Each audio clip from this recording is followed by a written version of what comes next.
Hi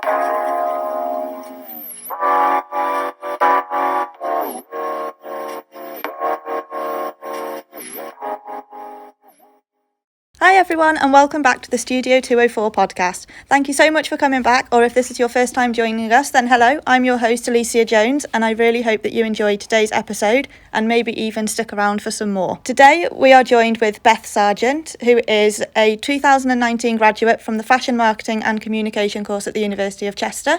Thank you for taking the time out to talk to us today, Beth. It's okay.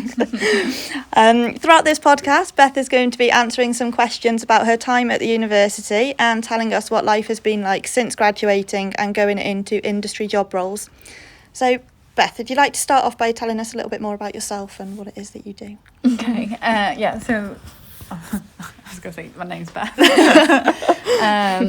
I'm 24 years old, and like you say, I graduated last year from the University of Chester.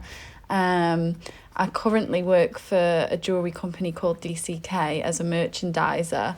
So I go into all stores like Tesco, Topshop, Dorothy Perkins, Boots, and I merchandise all the jewellery in all of the stores. I also work just part-time in a interior store, but I have just got a job with End Clothing up in Newcastle as a studio assistant.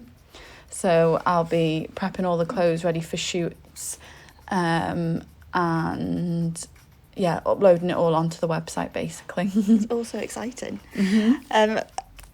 So going back to sort of like the very beginning, at what point was it that you realised that you wanted to study fashion at university? Is it something that you've always had an interest in and wanted to progress in as a career? Mm-hmm. Yeah, so like ever since I was little, like it sounds cliche, but like I've always loved fashion. I've always loved fashion magazines, like on TV, like it's something that I've always like had an interest in. And when I was at school, when you're choosing your options, I chose like textiles and things like that. I then went on to do an art foundation course at college, which I again focused on fashion. And then I actually, when I first went to uni, I didn't come here. I went to Nottingham Trent University and I studied fashion design because that's what I thought I wanted to do. And after a year of being there, I realised that like fashion design wasn't something that I wanted. I realised like I wanted to be more digital. Mm-hmm. And that's where I decided to leave and come then to Chester and study fashion marketing and communication. So that's what led me here. So was that sort of, did you start here as a first year as well, or were you able to transfer as a... No, so I had to start here as a first year. I had to go back a year basically, because obviously one, I'd done the fashion design course, not a fashion marketing course, and two, because obviously this was the first year, like there wasn't a second year for me to go into here. But in a way, like I'm happy that obviously I went just straight into the first year and not jumped at all, for the fact of like I got to know from scratch, from the start, everything. And as well, like, I wouldn't have the friends and, like, the tutor that I have today. Yeah, definitely. So, like you've just mentioned, you were the first year group for fashion marketing and communication at Chester. Mm-hmm. What was it when you decided that you wanted to do, like, a marketing and more business aspect of it? What was it that made you choose Chester over sort of bigger universities that are more well-known for a fashion course? Mm-hmm. So when I moved to Chester University from Nottingham, a massive factor for me was because I wanted to be at home, I'm not going to lie. But after being on the course, I think the course just speaks for itself now. Obviously, Tracy, the tutor, at first, I don't know if you know, but first year I didn't have Tracy. We had a different tutor. And it wasn't until Tracy got here as to when the course came to life, I would say. So even in like the first, although Tracy had wrote the course, I don't think it was being taught as to how it was wanting to be taught. And like obviously when Tracy came here, like I say, it just came to life. And straight away then I knew that I'd made the right decision. Yeah, Tracy's, she's a fab lecturer, she really is. reflecting back at your time at university, what was your favourite memory of being at Chester? Oh, okay. Be anything. It doesn't have to be literally not study related. Okay. Obviously, like, I've made like some really close friends from being here. Yeah. And just having like not even just having the close friends, but that community of people, like with Tracy, like a year on now, like I can come back and it's as if like I'm here every day.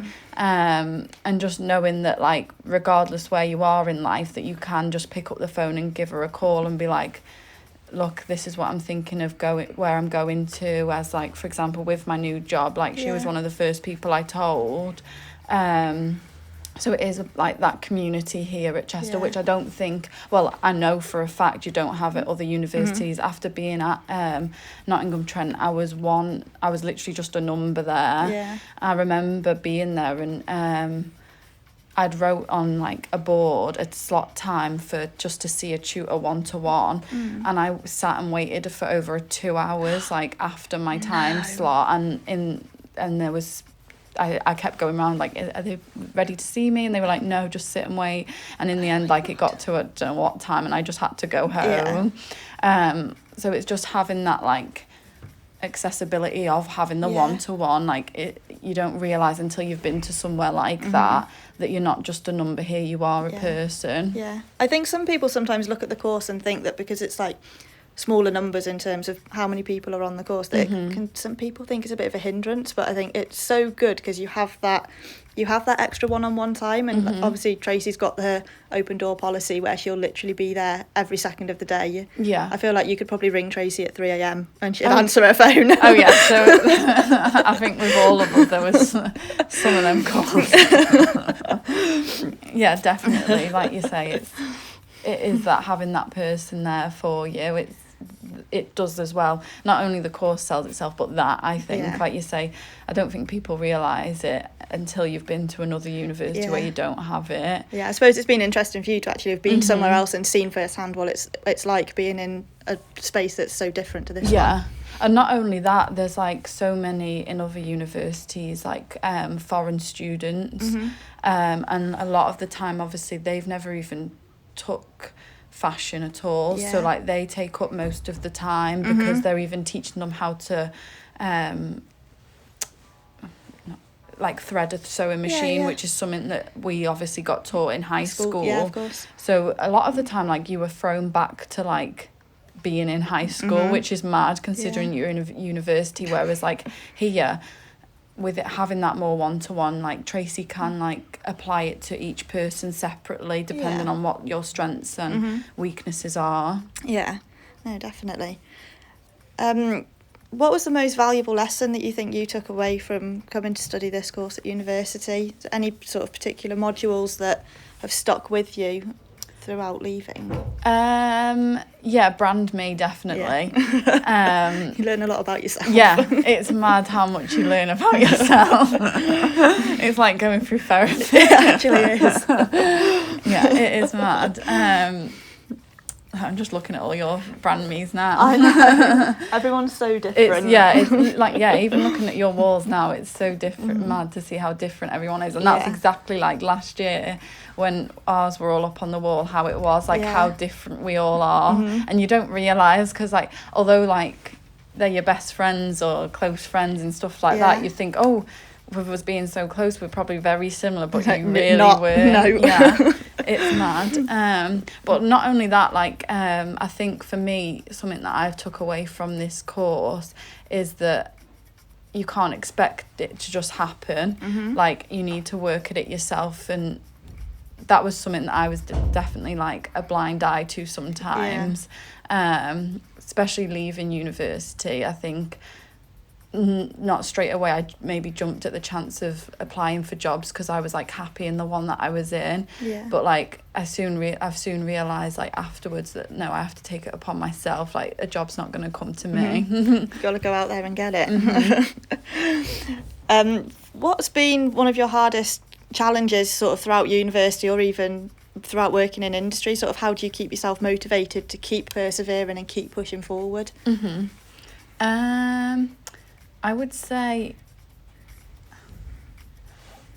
I would say I think like my own personal desire, I'm not someone that like has ever wanted stuff to be handed to. Yeah. I've always wanted to work and earn it myself, and I think that in itself motivates me daily to get up and like go and do. Yeah. But also like, because I know where I want to be in the industry, that motivates me. And like I was just explaining before about my new job at End, like I'm only starting at the bottom, but they're the steps that you have to take to get where you want to be. So that is something that right now, obviously, it's not a job that I'm over the moon about in the sense of like, because I'll be steaming clothes all day. But I know it's eventually going to get me to where I want to be, and that's what motivates me. Yeah, I think if you've got that work ethic and you know exactly where you want to be in the industry, you'll keep finding that self-motivation, won't you, to push forward. I think you've really got to want it in the fashion industry in particular. Oh yeah, because there's so many people out there, and there's even so many people out there that just get it handed to them that don't deserve it. And that's like when you're sat there applying for jobs and like you're doing like, because when I was applying for jobs, I was doing my own freelance styling. Okay. Just to build my portfolio up. And even just doing that, working for free, like you'd have to buy the clothes with your own money, then hopefully they didn't get ruined, send them back to get your money back, to then do it again a week later.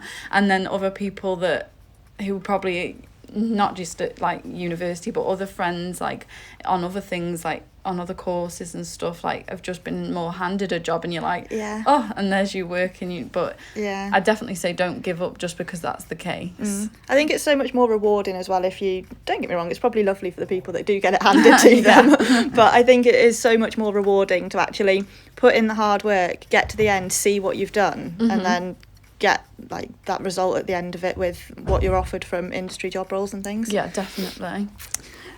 How have you found it since graduating? So you finished uni nearly a year ago? Yeah. Nearly a year ago. Nearly, yeah. Yeah, nearly. How have you found it? Do you think it's been more competitive to get a job than you originally thought it was going to be? Yeah, definitely. Definitely.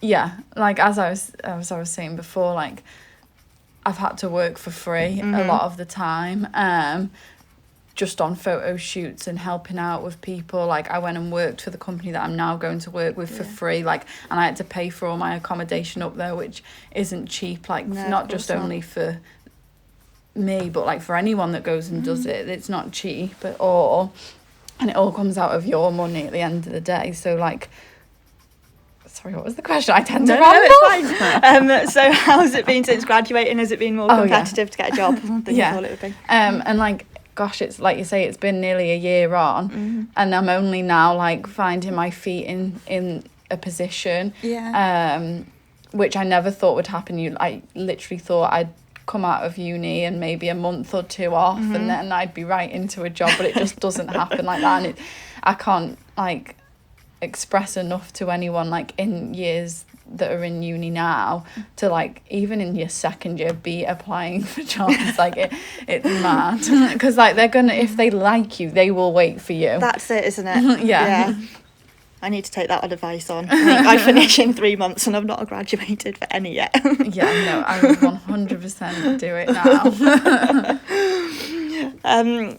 So one more question I've got for you is sort of knowing what you know now through going through university and going into the industry and getting like finding your place.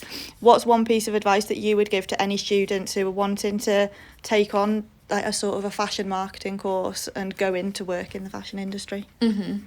I definitely say you have to have a hunger for it. You have to have that want to be there, and because it doesn't, like it's mad because like people think, oh, fashion, it's just clothes, like going to Topshop. It's not. Like you have to have that hunger and want to like even research around it, and like it's not even just fashion anymore, like it's society, it's everything around you, it's social media, like so much comes under that umbrella of fashion. You don't like, I didn't even realise it myself till coming on the course, and I think when I was in my first year I definitely turned a blind eye at the fact of like oh no, fashion is just like clothes. Yeah. But it's really not. So it's definitely having that hunger and want for it.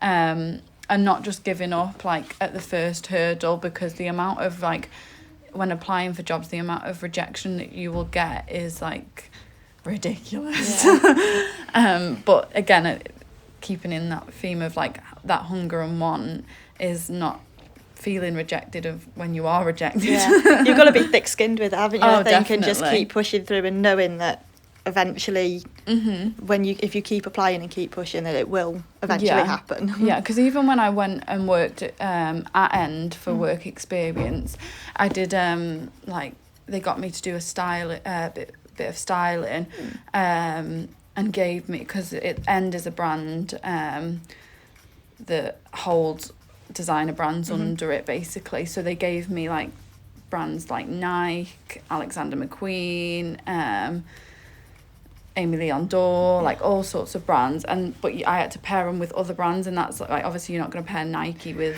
Adidas. Yeah. So I had to do that, and after it, like, they assessed me, and like, even in industry, like, you have to have, like you say, the thick skin, because they weren't bothered how they were telling me whether I got it right or wrong. So yeah, definitely having the thick skin as well, like you say. I think it is important. I think it's one of those things that if you take it to heart too much, then it'll just drop your confidence, won't it, I think, but it almost puts you back a step if you do take it to heart. So yeah, that's a really good piece of advice. So thank you so much for coming in and doing this for me today. It's been really good speaking to you, and sort of, you're the first graduate that I've actually interviewed as from the course. So it's been really interesting to sort of get your take on things and see how it differs to sort of students that are currently on the course. Yeah. And just like get your view on how you see it and how it's helped you progress into the industry. Oh, amazing. So thank you for having me. Thank you for listening, everybody. I hope you've enjoyed today's episode, and hopefully we will have you back listening soon. Bye.